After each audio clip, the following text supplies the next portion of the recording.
Assalamualaikum warahmatullahi wabarakatuh. Selamat siang, salam sejahtera. Perkenalkan kami dari tim Hore, kelompok mekanika teknik untuk memenuhi tugas UAS. Saya sendiri bernama M. Saifuddin, ada teman saya Wahyu Ahibraya Abigail Widadi, dan juga ada Muhammad Firman Dwi Ramadan.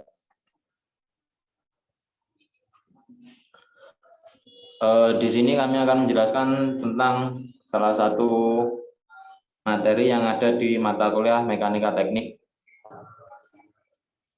Materi yang kami jelaskan yakni tentang teori batang. Untuk teori batang sendiri akan dijelaskan oleh Muhammad Firman Dwi Ramadan. Kepadanya kami persilakan. Assalamualaikum warahmatullahi wabarakatuh. Di sini saya akan menjelaskan tentang definisi teori batang. Teori batang atau beam merupakan bagian struktur yang mempunyai panjang lebih besar dari dimensi penampangnya. Batang menerima beban yang tegak lurus terhadap sumbu pemanjangnya. Pada gambar 6.1 digambarkan macam beban ditinjau dari arah beban terhadap sumbu pemanjang batang. Axial load pada gambar 6.1a adalah bagian beban yang bekerja searah dengan sumbu memanjang batang. Lateral load atau transversal load pada gambar 6.1b adalah beban yang bekerja tegak lurus terhadap sumbu memanjang batang. Dan torsional load pada gambar 6.1c adalah beban di mana arahnya berputar terhadap sumbu memanjang batang. Next.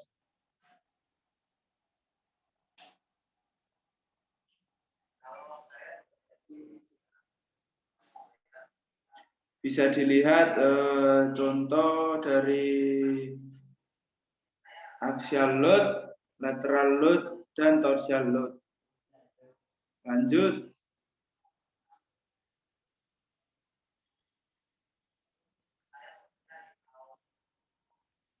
Lanjut, Mas.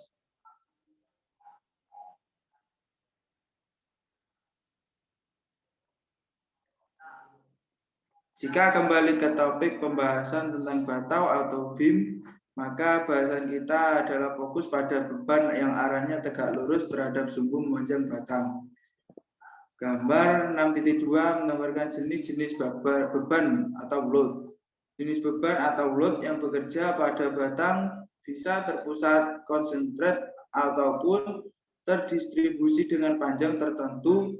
Distributed 66 beban terdistribusi pun masih dikelompokkan menjadi terdistribusi merata atau uniform distribute load dan distribusi bervariasi varying distribute load. Bisa dilihat pada gambar macam-macam beban. Lanjut.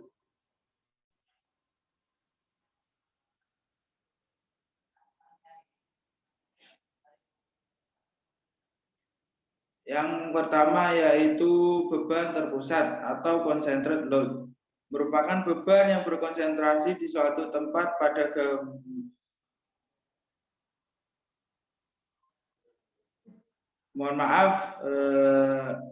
kita ulangi. Beban terpusat atau concentrated load merupakan beban yang terkonsentrasi di suatu tempat.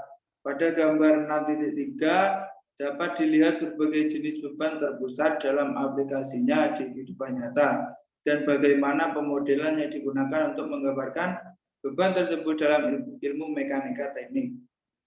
Satuan beban terpusat yaitu Newton dengan satuan N, kilonewton, ton, kilogram, lb, gibbs dengan notasi P. Untuk contohnya bisa dilihat gambar dan silakan dipahami. Lanjut.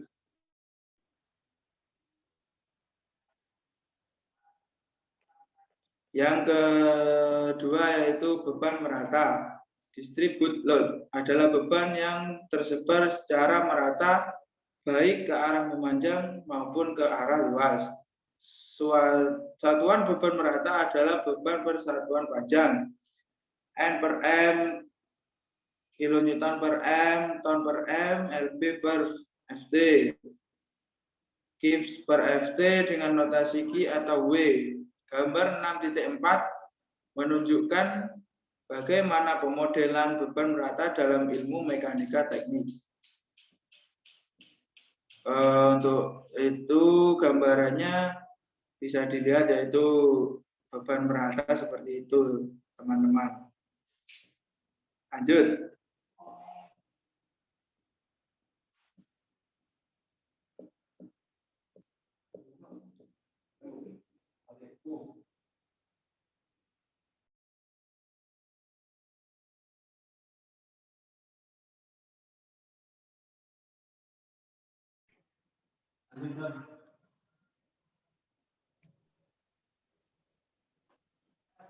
Yang selanjutnya yaitu jenis-jenis batang. Jenis batang secara garis besar dibagi menjadi 3, yaitu statically determinant beam, selanjutnya statically indeterminate beam, dan beam kombinasi. Yang dimaksud dengan statically determined beam adalah jenis batang yang penyelesaiannya reaksi pada tumpuan bisa dilakukan dengan menggunakan persamaan kesetimbangan. Namun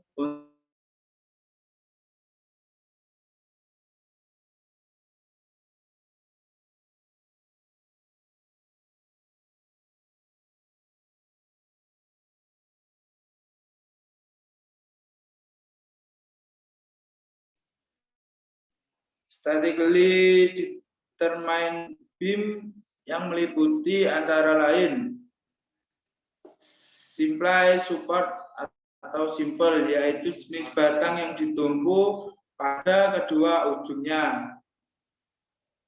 Bisa dilihat pada gambar 6.5 yang A. Yang kedua yaitu overhanging, yaitu jenis batang yang letak kedua penumpunya tidak terletak pada ujung batang. Bisa dilihat pada gambar 6.5 yang B. Yang ketiga yaitu cantilever, yaitu jenis batang yang salah satu ujungnya ditumpu atau fixed type, namun ujung lainnya dibiarkan menggantung atau tidak ditumpu. Untuk contohnya bisa dilihat pada gambar 6.5 yang C. Untuk penjelasan selanjutnya mungkin bisa dijelaskan oleh Mas Wahyu Abigail. Untuk Mas Wahyu Abigail dipersilakan.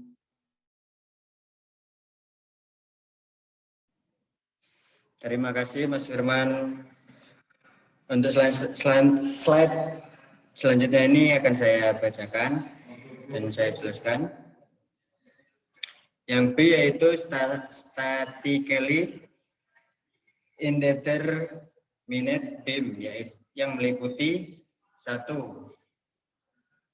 Continuous, yaitu jenis batang yang ditumpu oleh lebih dari 2 tumpuan, dan bisa dilihat pada gambar 6.5.D. Yang kedua yaitu fixed, yaitu jenis batang yang kedua ujungnya ditumpu dengan jenis tumpuan fixed. Bisa dilihat pada gambar 6.5.E. Yang ketiga yaitu beam fixed at one end and supported at the other end, yaitu disebut dengan istilah restinate beam, yaitu jenis batang dari jenis cantilever, namun ujungnya ditumpu dan dapat dilihat pada gambar 6.5.F. Yang C yaitu combination beam, dapat berupa determinate beam atau indeterminate beam. Bisa dipahami pada gambar.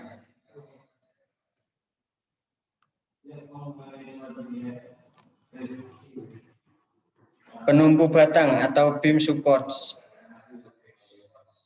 Penumpu atau supports adalah salah satu elemen penting dalam analisa beam, karena efek pertama dari adanya beban yang bekerja pada batang adalah menekan besarnya reaksi-reaksi yang terjadi pada tumpuan.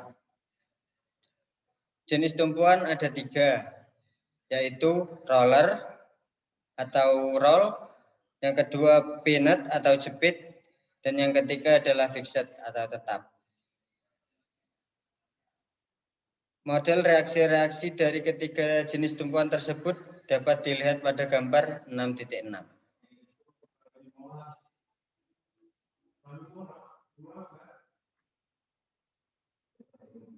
Kesetimbangan benda tegar.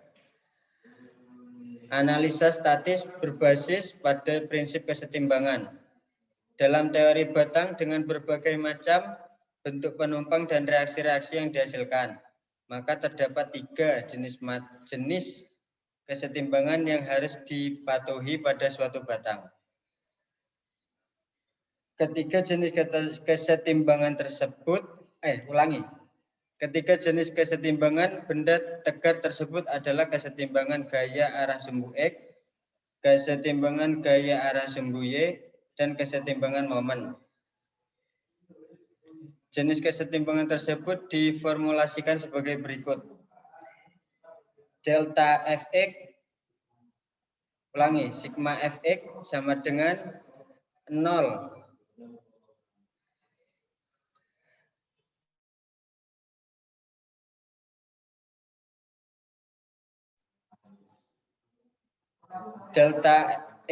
Sigma Fy sama dengan 0 dan sigma M sama dengan 0. Gaya dan momen reaksi. Langkah pertama dalam analisis batang setelah diketahui besarnya beban yang bekerja pada batang tersebut adalah menentukan besarnya reaksi-reaksi yang bekerja di tumpuan. Reaksi-reaksi tersebut bisa berupa gaya atau berupa momen. Kapan suatu reaksi bisa berupa gaya atau momen sangat ditentukan oleh jenis tumpuan yang digunakan. Lihat pada gambar 6.6. Langkah selanjutnya adalah dengan menggambar diagram 70 benda bebas dan selanjutnya diselesaikan dengan menggunakan persamaan kesetimbangan.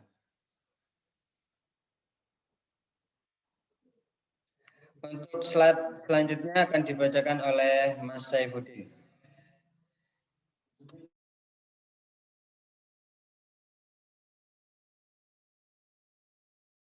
Terima kasih buat waktunya. Untuk selanjutnya yakni terdapat 2 langkah yang harus dilakukan jika pada batang bekerja beban terdistribusi. Yaitu yang pertama, beban terdistribusi adalah beban persatuan panjang. Oleh sebab itu perlu dicari berapa besarnya beban terpusat dari beban terdistribusi tersebut. Besarnya beban terpusat sama dengan luas area dari beban terdistribusi yang bekerja. Yang kedua, yakni menentukan lokasi di mana beban terpusat yang diperoleh pada langkah pertama, yaitu dengan mencari di mana titik pusat beban tersebut bekerja. Oke, mungkin lanjut dulu.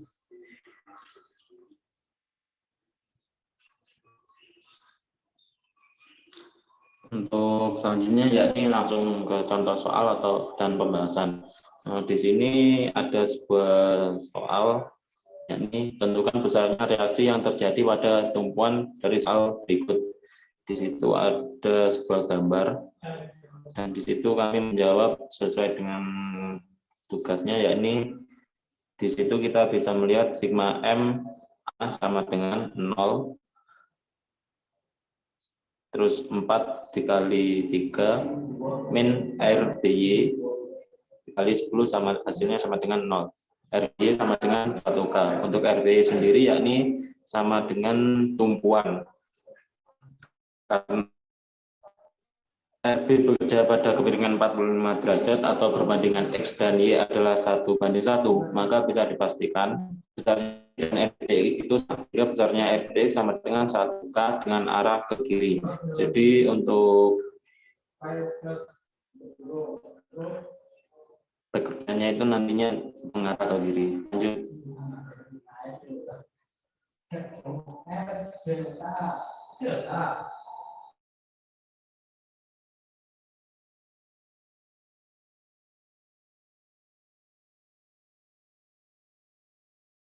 Empat dikali 5 sama dengan 0. RAY-nya sendiri hasilnya 2K. 2K didapat dari mana? Yakni 10 dikurangi 4 dikali 5 sama dengan ini nanti kan hasilnya mencari RAY. Jadi 10 dibagi 20 hasilnya sama dengan 2K. Untuk setelah itu yakni sigma Fx sama dengan 0 arah ke samping, RAX min 2 min 1 sama dengan 0, RAX sama dengan 3K. Yakni dari penjumlahan min 2 plus dikurangi min 1 sama dengan 3. Untuk selanjutnya yakni cek keseimbangan ada arah vertikal, yakni dengan cara sigma FY sama dengan 0 dalam kurung 4 plus 2 min 3 plus 1 sama dengan 0. Untuk hasil akhirnya adalah itu. Mungkin lanjut.